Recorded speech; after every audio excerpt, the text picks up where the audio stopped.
The second stage of the central dogma of molecular biology, it's called as transcription.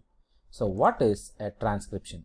So basically in a transcription, the DNA strand that is duplicated in the first step, that is replication, is going to be converting, or it's going to synthesize the RNA. RNA is the intermediate between the DNA and proteins. We know protein is our aim or the target product, but to attain this protein, we need this intermediate mRNA. The DNA was in the nucleus, but we know the protein has to be made in the cytoplasm. So the message from the DNA has to reach the cytoplasm, and to attain this, you need this intermediate RNA, which can export out of the nucleus to reach the cytoplasm. What's the major difference between this DNA and RNA? Already we have seen this in Unit 2 when we studied about nucleic acids.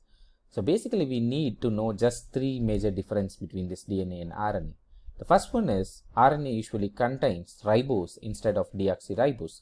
That's why the name riboxynucleic acid for RNA and deoxyribonucleic acid for DNA. The second difference is RNA consists of uracil instead of thymine. So wherever A binds with T, but in the RNA here it's going to be replaced by U. So A is and it's going to bind with U and not with T in the RNA. The third major difference is DNA is a double-stranded structure and RNA is a single-stranded structure. So this is the major property difference between the RNA and DNA. Now we are going to see the major steps or the stages of transcription. So the last three stages are almost similar like the replication, where we had initiation, elongation and termination. But here, to precursor of this initiation, we have a small step which is called as promoter recognition and identification. Sometimes this step is associated with initiation.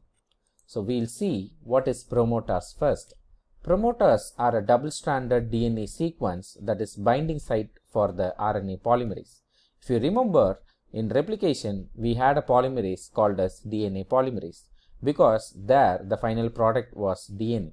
But in transcription, the final product is going to be RNA. So the polymerase here, we call it as RNA polymerase. So this RNA polymerase, if it has to kickstart the transcription process, it needs to bind to the DNA at some particular site, which we call it as the promoter site. And this RNA polymerase is attracted to the promoters by the presence of a sequence. We call it as consensus sequence. So what is this consensus sequence? It's nothing but a short region of DNA sequence that are highly similar. So the RNA polymerase is going to have the complementary binding to this consensus sequence, due to which it's going to be binding. It's more like a magnet binding to an iron. So now we'll start with the initiation process. So in the initiation process, first this RNA polymerase will scan the DNA looking for this promoter site.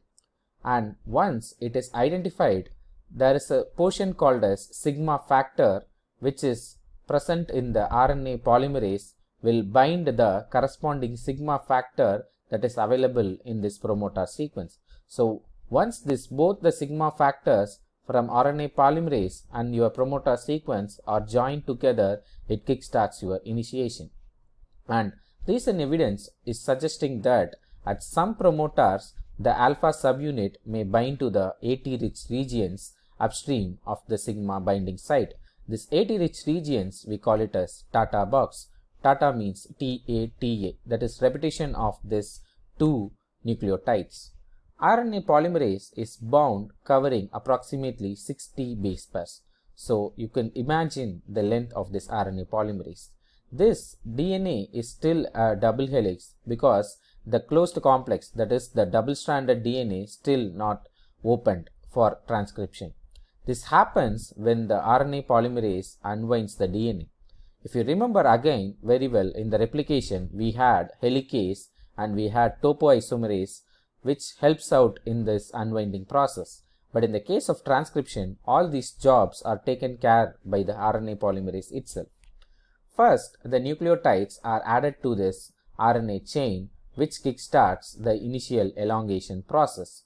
So now we'll see this image. You could see here the double-stranded DNA is unwinded and your RNA polymerase uses only one strand of your DNA as your template. In replication, both the unwinded strand of DNA were acting like template, leading to two newly formed strands. But in the case of transcription, only one strand is going to act as the template and another strand is not going to do any job. Now we are going to move to the second step, that is elongation. Elongation happens in 5' to 3' direction. Already we know polymerase usually builds only in this particular direction. And once this elongation starts, the sigma factor which helped in the initiation will eject out of this RNA polymerase. And this happens only after the first 2 to 10 nucleotides are added. It was once believed that elongation occurred at a constant rate, but recent works suggest that this RNA polymerase may pass during the elongation process, and in fact this passing is very important in the upcoming stage, that is termination. So in the termination process, it happens by two methods. Either it can happen by row independent process or by row dependent process. What is this row? Row is a specific protein which helps in the termination process. But in the first step, we are going to see how it happens without the help of this row protein, which we call it as row independent termination. So in this row independent termination, a specific sequence at the end of the gene signals the termination to start. This sequence is transcribed into RNA, and it is the RNA sequence that is important for us. This sequence contains a numerous of G's and C's, that is guanines and cytosines, which forms a hairpin structures followed by a strings of U's, that is uracil. This hairpin then destabilizes the DNA RNA hybrid, leading to the dissociation of the RNA from the DNA.